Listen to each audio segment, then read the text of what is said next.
Hi, have a good day. Today is COVID-19 MCO in Malaysia day number 23. So, and welcome all of you to come to my Robert's Builder's Diary. Today I'm going to share with you contractor's cash flow part number 1. So, if you're able to like my presentations on this video, please share and follow my my page on the Roberts Builders Diary, or to join my groups as a e-construction learning groups. So I believe that quite numbers of the contractors, project managers, supervisors, administrators, or those who connecting to the projects or construction projects can able to benefit on this. All right. For a start, let me to introduce to you what is the cash flow.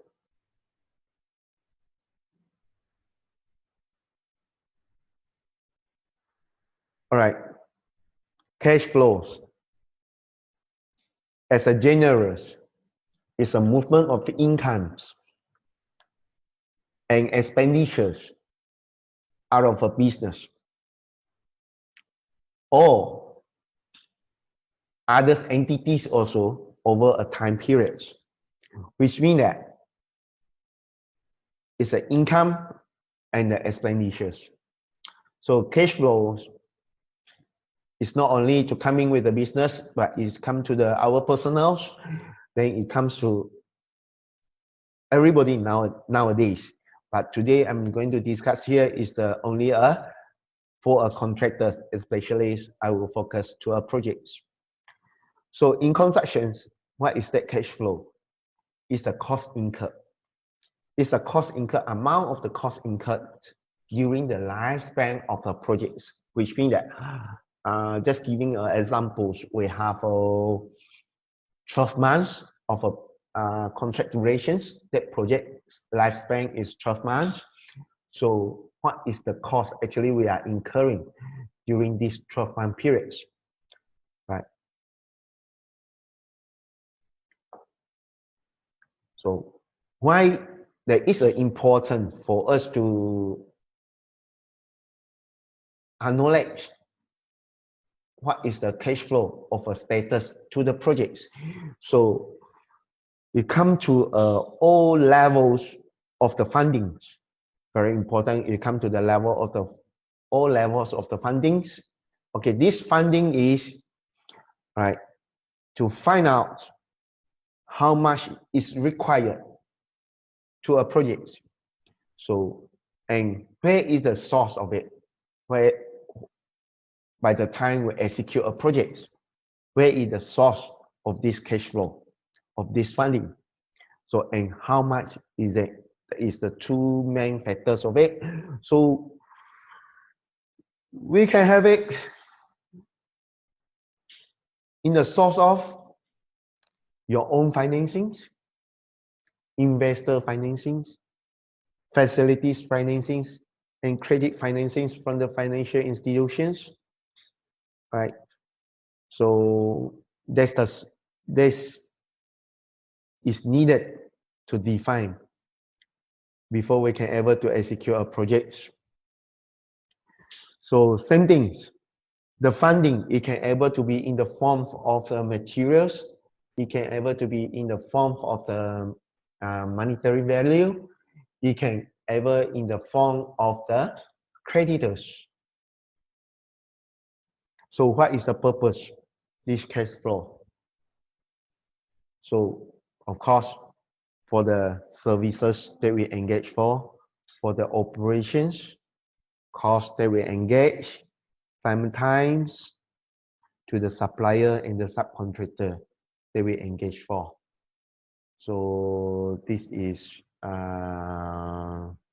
important in order to ensure the continuity of a productions in the physical of a project and the sustainable to a project. All right, because all the contractors is signed out with the contracts. So without that, we can't able to ensure our sustainability of a productions. So it will continue coming down, will be the contracts matters, where actually you can facing delays, you can facing of non-productive times. So this is important. Okay, so I will show you a few examples. How is this cash flow scenario to each of the contract that we have here, or to the conditions, circumstances that is going to happen normally in the project, right? So we continue. Case number 1. I would like to put it as a Ali.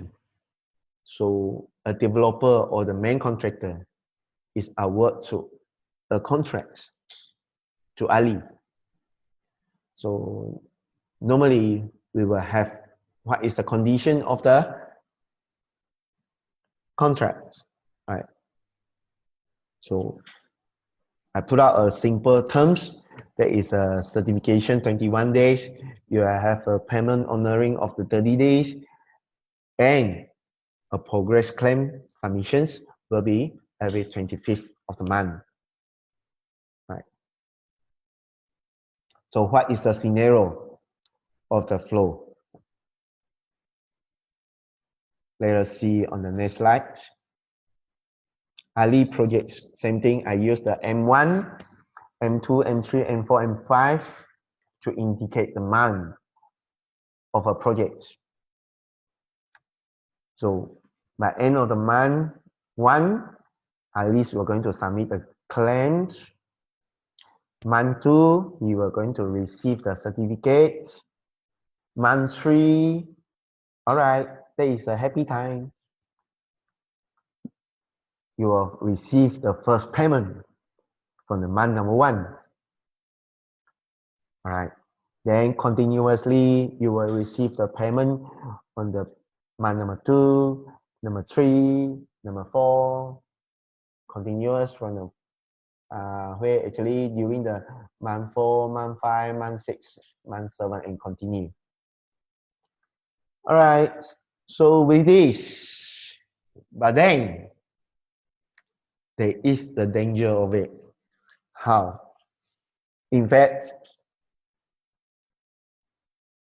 although you can able to receive on the month 3 or beginning of the month 4, you will have a first payment, but your cash flow from the month 1 to month 3 actually is a zero cash flow. Right? Why I put here as a zero cash flow? Because during the first day onwards to the project, right, there is no funding. In this scenario, there is no funding. So at least have to go and find some funding on it, either from the resources that he have. He can able to get it from the subcontractors. He can able to get it from the suppliers.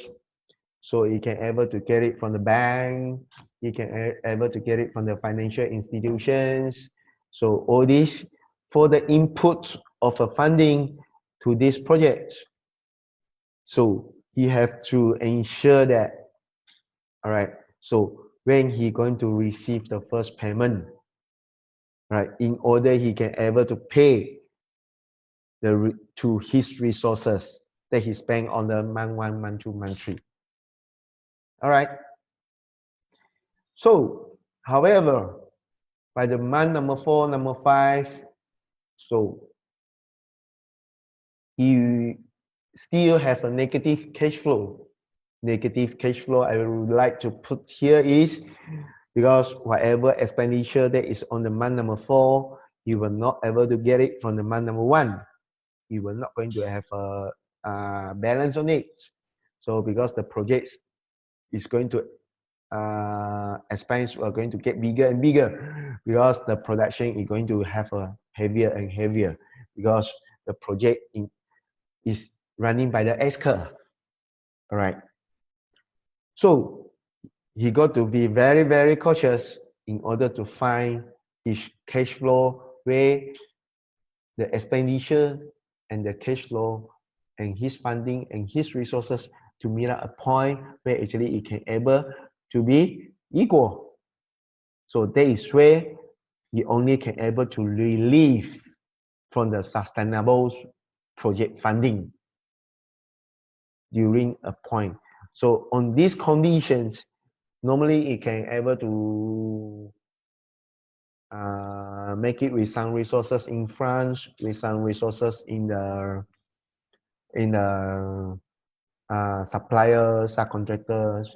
You can able to mix projected somewhere around month number 5, number 6. So you will can able to have this project in the self-sustainable in financing, in financial status. All right. So we come back, continue with the second scenario, where it's a mutu now. Mutu, same thing. We have in contracts from the developers where the rest of the conditions same with the ALIs, but one additional condition here is he obtains some advance payment from the developer. So this scenario normally it will going to happen in the main contractor and the subcontractors nowadays. So normally subcontractor will have a very tight cash flow. So main contractors were going to assist a subcontractor to do some funding, right? So especially for the specialist subcontractors, in order to purchase a material. Same thing to the developer nowadays. In this arena, I met out a lot of the, especially is the direct appointed contractor who so-called the NSC, nominated subcontractors, or the direct contractors. So they will have some advanced procurement, especially for the systems, right? So this is what common scenario in market. So let us come up, analyze what is the Mutu's project cash flow. If he, in this case, he obtains some advance payment. So same thing from the month 1 to month 5. So same time, same scenario. By the month number 1, he's going to submit the claims. Month number 2, he's going to submit the certificate. Month number 3, he's going to receive a first payment, continuous to month number 4, number 5, number 6.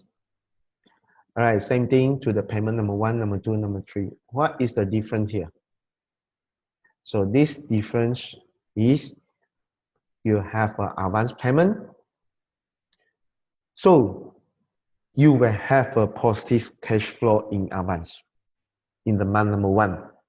Number 2, with his own resources, like the same thing, assuming that Mutu will have together with the same Ali conditions, you will have some resources, his own from the suppliers, from the subcontractors. So, but then he have an additional one resources is advance payment from the clients. So this will make the project cash flow in positive manner. So from the continuing down, all right, with the same scenario, same condition as I assuming with the Alice. So Mutu's project will have earlier self-sustainable financial status to his projects. This will be advanced when coming on the month number 1 or number 2. The Mutu's project can be able to be self-sustained in the financial capacity or the financial status. That is the point of it. All right. So this is a common scenario. I'm giving examples, okay, for you guys to understand how is the cash flow module that actually can able to see on in the construction line. So now the case number 3 is the accounts. Account cash flow, same thing. A developers award accounts with a contracts, the same conditions to Mutus and the Alis. Right. So why I simulate these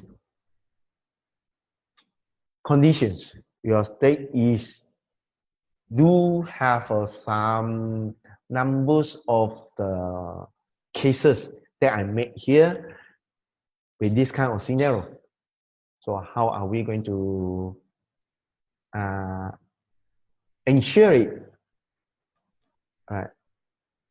So same thing, accounts project, I simulate here from the month 1 to month 5.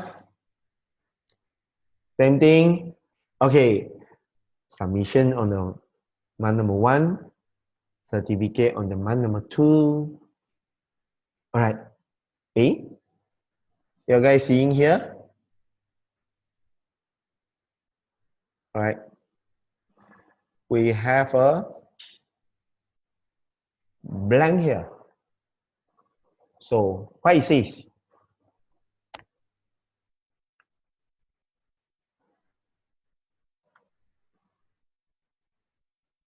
Okay.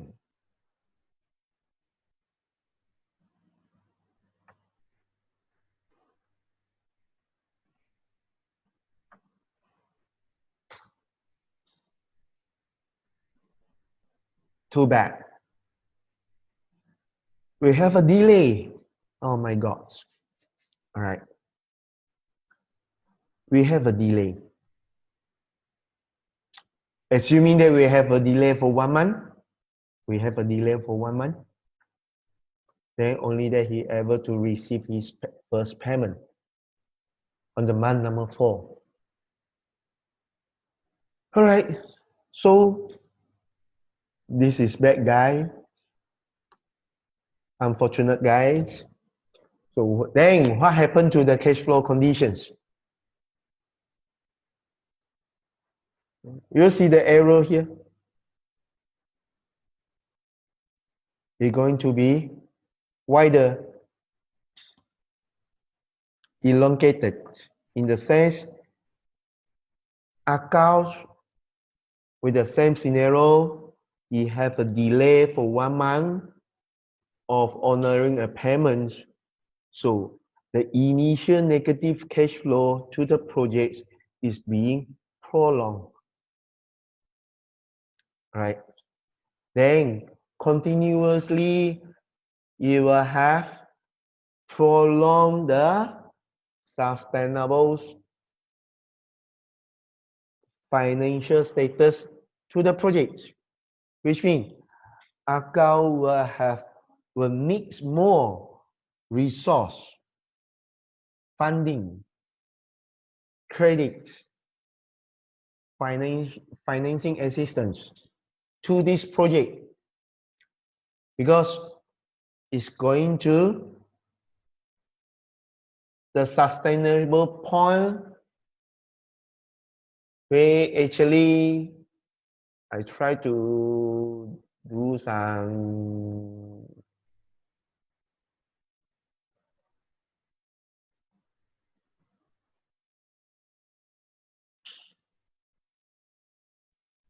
annotation here.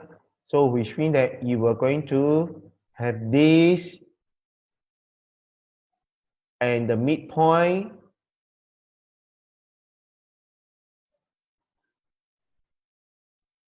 of the balance in the cost, expenditure, and income will be further delay due to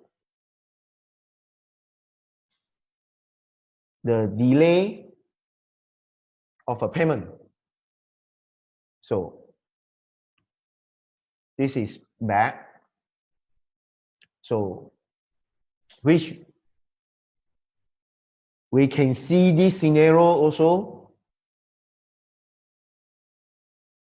in constructions.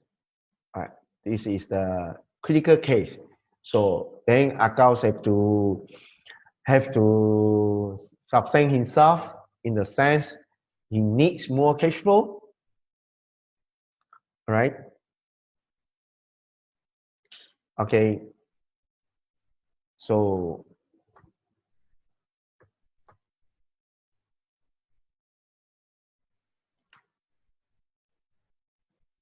I erase this.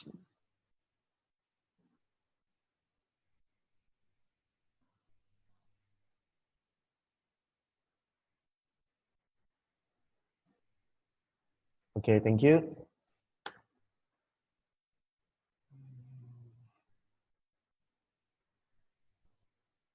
Oh.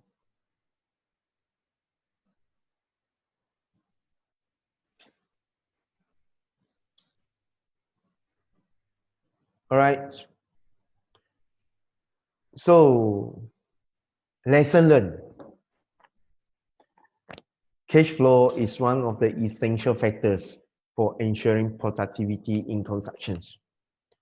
So guys, make sure we have this during the life period of a project. Why today I'm going to share you this? Because in the next chapters, continuous chapters, I'm going to explain to you how a cash flow and how the COVID-19 going to affect our cash flows in our operations of a project. Right. So before that, so I hope overseer start to plan during these times to look on the project, to look on our cash flow, to look on our capacities. So in order to get ready forwards, all right, on our project's productivity. So thank you for your time. If you do like my presentations, please like and follow my page, Robert's Builder's Diary, or my groups, e-construction learning groups. So I will have a link here so you can able to find me in the Facebook. So thank you very much for today, and thank you very much for your times, and we learn together. All right. See you again in the next chapter of cash flow.